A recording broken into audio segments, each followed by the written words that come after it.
This is Qingdao, China, a major resort city on the Yellow Sea, directly west of South Korea, with a population of over 7.5 million. And by the way, that's a medium-sized city by Chinese standards. I'm convinced this stunningly beautiful city with a European flavor will soon be a must-visit destination for American tourists. Hello, I'm WGN-TV reporter and anchor Nancy Liu. When Chicago resident Helen Yang invited me to accompany her on a 10-day trip back to her hometown of Qingdao, I jumped at the opportunity. You can join me on that trip and experience what many call the Asian Riviera.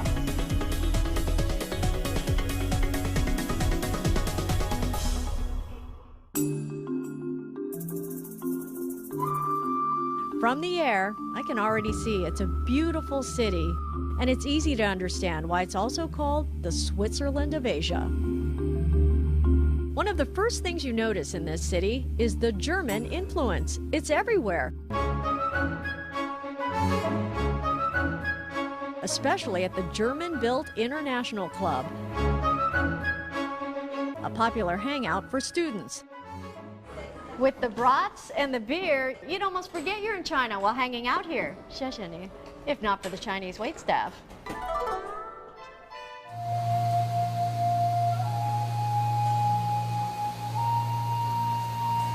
Laoshan is only an hour's drive outside Qingdao, and yet it feels like a world away. Be ready for a healthy walk, though, which is worth it to see the crystal clear mountain waters. Laoshan, the birthplace of Taoism, was once populated by thousands of Taoist nuns and monks. Taoism emphasizes compassion, moderation, humility, and harmony with nature and the universe. It is said to be the home of supernatural spirits because many centuries ago, Emperor Qin Shi Huang came here to visit so-called supernatural beings. People still say the spring water produced here can cure chronic diseases, and it's also a vital ingredient for Qingdao beer. This peaceful spot is a must-see for anyone visiting Qingdao. On the way back to the city, we had a chance to stop at China's first European-style winery, located in the fields at the base of Laoshan. This area has long been revered for its apple orchards, but it's gaining a reputation now for the Chardonnay, Rieslings, and Reds produced by Huadong Winery.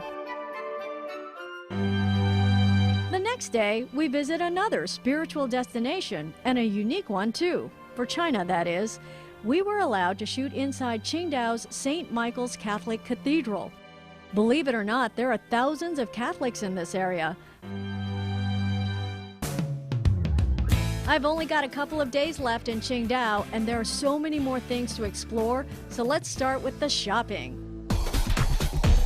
Like any major modern U.S. city, the high-end stores are all here. Hermes, Gucci, Louis Vuitton. But their own stores are far more interesting, offering unique, very Chinese merchandise.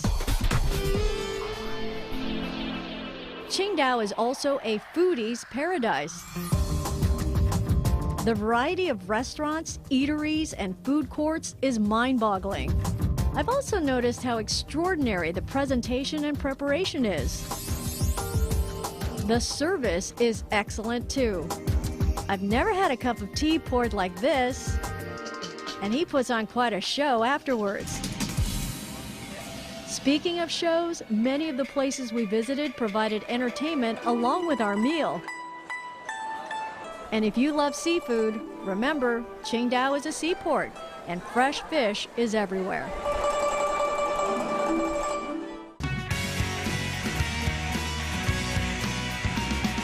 I think we've come full circle on this trip as I spend my last night at the Qingdao Beer Festival, the largest beer festival in Asia.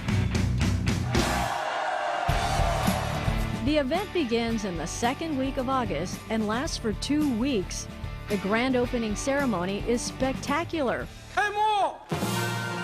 followed by beer tasting, plenty of food, evening entertainment, drinking competitions, and even fireworks blowing out of a giant beer keg. What more could you want? The hometown of the largest brewery in Asia deserves an event of this magnitude, and I, forgive me, drank it all in.